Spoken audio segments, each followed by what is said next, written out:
Good morning, everyone. If you remember, this was an absolute mess. It's all gotten cleaned up, and I'm going to show you what we did here. The only thing left here is some bags with feed bags in that we're going to repurpose, and rain barrels. It's the only thing left on this corner, and a few little odds and ends. Okay, this area here floods. So our goal was to move things out and get things up off the ground. So this is what we did. This is a shelf that used to be in my kitchen. It was an eating kitchen over at my old house, and we just put it back together. I didn't clean it. He didn't clean it. It's going to be outside for a while, and we got some things up off the ground and semi-organized. We got our propane, some empty buckets, water catch. Our bikes used to be sitting right here. We've moved those, and let me show you what we did over here. This was a staging area for all our firewood for the winter. We only have one small pallet left. We cleaned up from that pallet from there on out.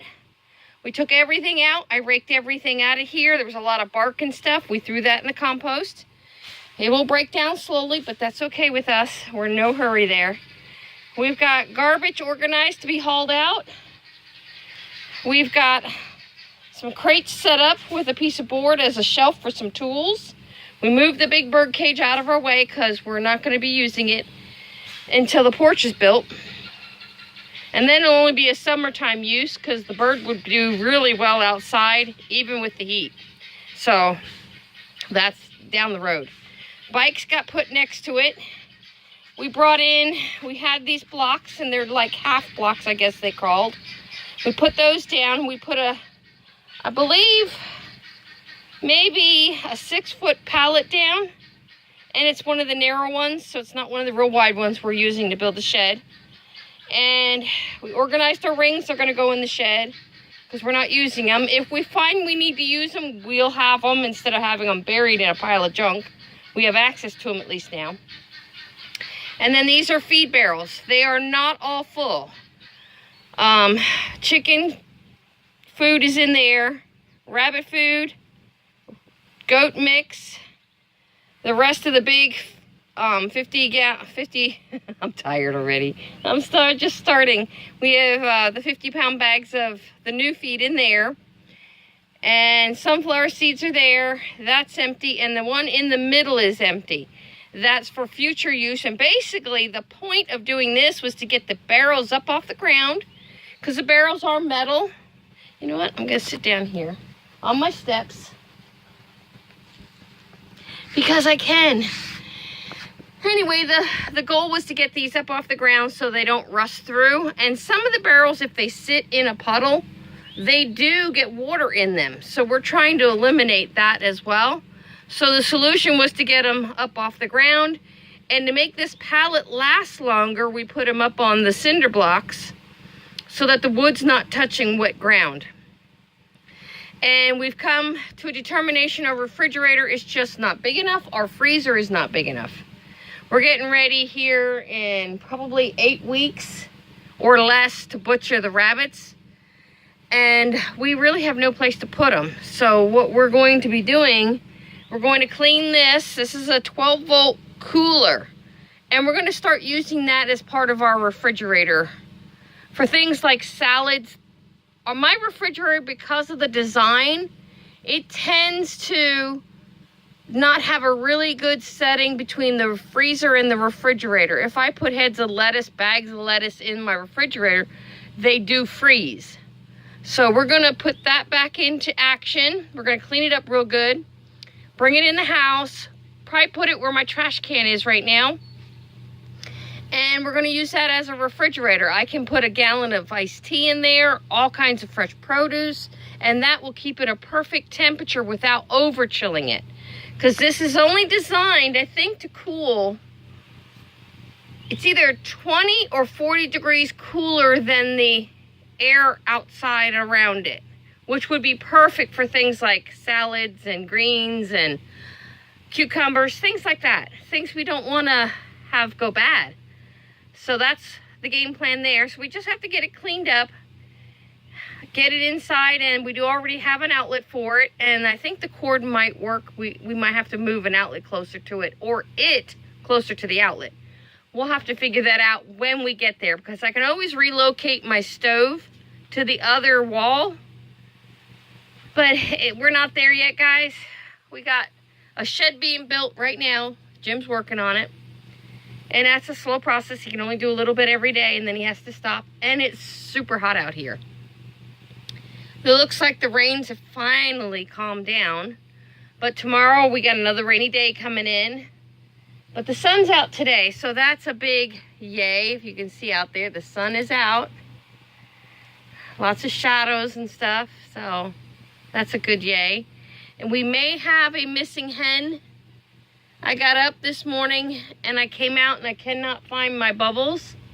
She is the mother to those 6 chicks that are running wild and are little hellions around here. They're here, she is not.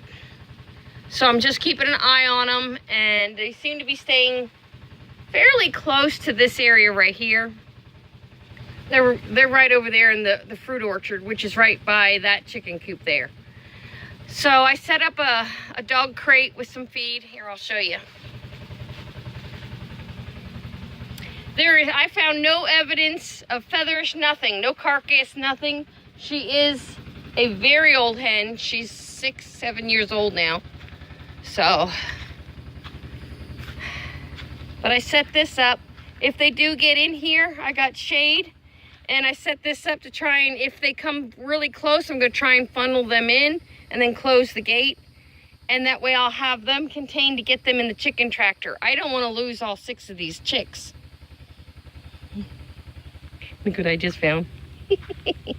You're hearing that thump, thump, thump? That's my washer spinning. Look who's under there. You blend in really good, puss. Yes, you do. You blend in really good. Must be cool under there. Meow. Hi. Hi, buddy. That's Mr. Smokey. He's the youngest here, I think. Other than the babies. See, he's a youngster. He's not a big cat. We knew he wasn't going to be. He was a stray that showed up before I got out of my last hospital stay. He showed up at my back door, and of course Jim let him in. I came home from the hospital to a cat. A kitten. Which I can honestly tell you guys, it really helped my mental state, because I put my heart and soul into that little guy. Instead of getting depressed and upset with a very slow recovery, I spent a lot of time playing with him. Oh, see what I said? If you look over here, see them? They're right here. They're not going far. I just wish I could get them contained somehow. I don't know what I'm gonna do. We really need to contain them so that they don't get snatched by a hawk or anything else. Even crows could come in and snatch them. If Bubbles is gone, it definitely was not a bird. It would have been something like a fox, a coyote, which I hope we don't have a coyote raiding our property. Maybe even a bobcat, because there's absolutely no feathers, nothing. So I don't know. We'll have to wait and see if she shows up or if I find her. She could have just laid down last night and passed away, guys. She was old. So, but she was pretty vigorous yesterday, so I'd be surprised if that was the case. Yeah, I see 4 chicks here. There's, oh, that's a guinea. That's a big chick. My guineas are right there. So there's at least 4, possibly 5 chicks right here. I don't know where the others are. But they were all together a little while ago, so I'm not too worried. But I gotta figure out how to catch these chicks. I'm baiting a couple. I think I'm gonna set that cage up and bait it as well. And then I just have to sit and watch if they go into, see, they're not, if I could get them in a cage with seed, that would be great, but they really don't come out. They don't come after the feed. Mama raised them, you know, while foraging, so that could be a big problem for us. What are you doing, Big Red? Are you showing off for the girls? He's in there flapping his wings, just stretching. All right, guys, that's one of the yays we're getting done. And basically, the game plan is we get that shed done. We're going to finish our living room interior walls. And then we're probably going to start prepping for a porch. So there's a lot that we have coming up on our plate. We're not going to work on the porch. Yeah, this section here still has to be done. But this is it. Then it's all cleaned up. And the goal is to bring everything from the house out to the edge so we can start putting our pilings in here and over there to support the first section of the porch. But I don't think we're gonna get to that till maybe September, October, when it starts cooling down. We're really not going to push into digging holes and pouring cement in the heat of summer. And during rainy season. Not a good idea. And we'll just have to play it by ear, see how much help we get, because we do have friends that come and help us and see what they can get done. We still have to finish this side of the cabin. Around the corner, that siding with the sliding glass door, that still all has to be redone. So there's a lot to get done before we focus on this. But at least we're getting semi-cleaned up. This looks so much better, and the space that's opened up is huge. My goal is, once the shed's built, we're gonna clean out these boxes here, repack them in good boxes again, and then put them up in the shed, because that's like spray paints and some oil in there. It's a hodgepodge of things. Some of this is my mess, lots of potting equipment and planting stuff, so even that's gonna go on a shed in there. It's gonna go in the shed on a shelf. See, I get tired and I can't even talk right. All right, guys, my load of wash is done. At some point I'll do a how I do laundry off grid, but right now I just I just need to get it done. All right, don't forget, like, share, subscribe, and have a great day. God bless.